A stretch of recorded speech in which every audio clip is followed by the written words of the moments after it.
Whoa, a lot of packing peanuts in here. Let's try and get this out without making a mess. If I do this, I will be shocked. Ah! I am a champion! It's all in there, fellas. Cool. Ah! Something just fell out when I planted it on the ground.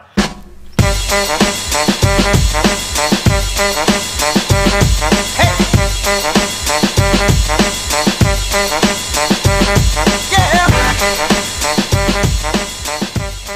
No, I'm actually going to talk in this video.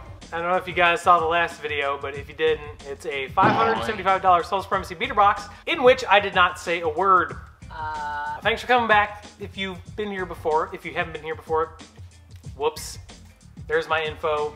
Do with it what you will. Let's get to the first part in haul series number 37, because it's actually 37 this time. In this haul series, I have two things, and they're both Jordan 1s. First thing comes to us from someone I got something from last week, Shoeseum. You can check out Shoeseum at multiple places, at Shoeseum on, I think, both Twitter and Instagram. And Shoeseum.com, the guy who runs it is a fella named Jordy, who's based out of Portland. Really cool dude. Really gets into the history of Nike, specifically. But every once in a while, he'll sell, like, collections, or he'll sell some stuff. So he actually posted on his Instagram that he was selling a bunch of size 11 and size 10.5 things. And there was something on there that caught my eye. This is a Europe-only release. I want to say, like, the UK or whatever. It is a Nike Air Jordan 1 Retro High. This is part of the best hand of the game pack. As you guys know, there was the US release of the Blue Moon and also Clay Green. This is the EU release of the Yellow Ochre ones. This yellow is kind of surprising in person. It's more of like a goldenrod or like maybe a, I don't know, kind of like a creamy yellow. I don't know if the camera's gonna pick it up, but I mean, it's literally just a Jordan with a different colorway on it. That's kind of what this best hand of the game pack was all about. I mean, if you look on the inside, you can see it. There's like details of like playing cards, which is probably a play on Michael Jordan's gambling enthusiasm. But this is just a really cool shoe. I really like this color. I got it for under market, definitely paid resale, but I just really like this shoe, so. At Shoeseum on social media. You can also check out Shoeseum.com. Really good dude. Just a lot of history, which is really cool to look up. So thanks, Shoeseum. You're a pal. This second and final Jordan 1 that I got this week comes to us from a returning champion. He really is a champion. One of my good friends, one of the best people I know. You guessed it. The Droner. If I whisper, it makes it creepy. He had something that I wanted, and I eventually got from him. It's very cryptic, right?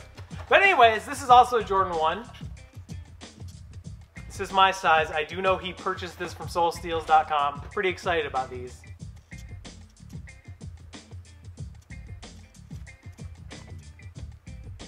This is the Air Jordan 1 Retro High OG Shattered Backboard. These are personals. These will be going on my feet probably within a week because I just really like the colors. You know what I also really like? Creepy again, because that's how I roll. But you should check him out. Follow him on Twitter. At Drone Kicks. The dude has literally like everything. It's crazy. Really big fan of these. And equally a big fan of the Droner, because he's the dude. And that's all I got for you today. We're going to talk about something this week. So you guys know there's a lot of ways to sell your sneakers. And I'd like to share with you my experiences with two companies in particular in this week's installment of My Unpopular Opinion.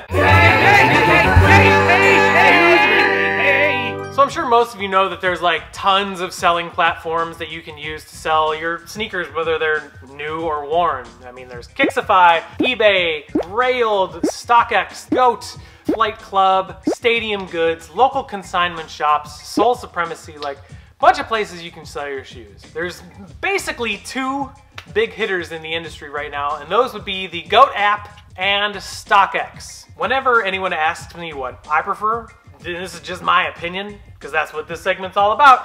I always say I much prefer the Goat app. I've had a lot of really good luck with selling on there and purchasing. I haven't purchased much, but I've just had really good luck with them. And even when something goes like wrong, I guess you could say, like there was one time where I shipped something and I thought it was new. It was not new. They showed me why in a respectful way, and their customer service representatives were just nothing but super helpful with me. I know not everyone has had the same exact experience as I have had. That's totally cool. But when people ask for my personal opinion, I definitely say goat app without hesitation. I've sold one pair on Stockx, and the experience I had was very poor, I will say that. The pair that I sold was a dead stock pair of Dunk High SB, the Oceanic Airlines, based on the TV show Lost. I had an extra pair, I didn't want them, someone bought them, so I sent them UPS. I guess what happened was there was a destination scan that was missed by UPS somewhere. It didn't show that Stockx received them, but it showed that they were delivered on my UPS My Choice app. So I talked to a customer service representative. I'm like, hey, this show's delivered on my end, showed them screenshots. They basically told me that I was making stuff up and fabricating screenshots, saying they don't have any record of having them yet. 2 days pass. I was talking to a customer service representative in one of those like chat things, and he said, yeah, we screwed up, but said something kind of weird. Basically said, in my own words, I'm not gonna repeat what they said, we tend to focus more on Yeezys because they're more hyped. Because my username on there was SB Mitch, and because I sold a pair of SBs, that it didn't really matter because it wasn't a pair of Yeezys. Kinda messed up. I said, this was really unprofessional. I don't think I'm gonna use this app anymore. Thanks for your time. So when I go to sign in after I got my cash out, my account was mysteriously gone. So that's my experience with Stockx. That's why I will never use them again. I wanted to share with you guys 2 experiences that friends of mine have had, mainly because they're focused around SBs. Firstly, a guy on Instagram that I follow, you can follow him too. He's got a lot of SBs. His handle is @theturbine. So he purchased a pair of Dunk Low SB. They were called Stussy. They're like a Neapolitan ice cream themed shoe. These are like obviously fake. The lace bag plastic has never, the tie on it has never been that long on an SB like ever. Here's the logo on the insole. It's just kind of goofy. But this is the biggest thing. Look at the box. You can see on the box they spelled the word vanilla wrong. It's spelled vanilla. I mean, it's on there. It's a misspelled word. So what happened was he eventually got his money back, but you think with their professional authenticating team that they would catch a word misspelled on a box? So that was kind of weird. More recently, I had a buddy on Instagram. You can follow him @Arbol. Dude's name is Reed. He's a really good dude. But he bought a pair of Dunk Low Premium SBs, the Eric Costin release. This pair was actually authentic, but he noticed something really, really weird about it. If you guys look at the pictures I'm putting up here now, you can see, number one, no SB has ever come factory laced like this. They also never laced with 2 different colors. One of the shoes had the blue laces on, and another one had the white laces on, and even the white laces were on wrong. But you could tell that they were worn. I mean, if you see in this picture here, you can see sock lint inside of the shoe. Stockx prides themselves on selling only dead stock shoes, but if you look at the email response here, some pairs will pass as dead stock, so not dead stock.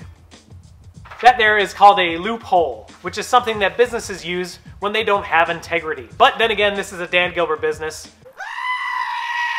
Needless to say, this situation has not resolved itself, nor will it get resolved because of a loophole. What I'm saying about Stockx is not the gospel. I know a lot of people that have had really, really, really bad experiences with goat. Some people really love Stockx, and that's totally cool too. I mean, I will say Stockx has improved their operations by leaps and bounds in the past year. But like any big company, with growth comes some growing pains. And they have not been shy about admitting, hey, we've screwed up a couple times, we're working to make it better. All these companies, especially resale platforms like this, always have some issues, and that's just how it goes. Thank you guys so much. Thank you again to Drone Kicks and Shoeseum. You should follow Drone on Twitter @DroneKicks. Really good dude. I will have a really good beater box for you at the end of the week, and also a restock on my website, ransomnotesneakers.com. You can check that out. All the shoes from the silent beater box are up there now. You can check them out. Better pictures and stuff. Thank you so much for your support. I will see you Friday with a killer beater box. Till then, take care of yourself, take care of each other. Remember, they're just shoes. If you're not having fun doing it, find something you love doing and do that, because it's the easiest way to be happy, and that's a good way to live. Bye-bye.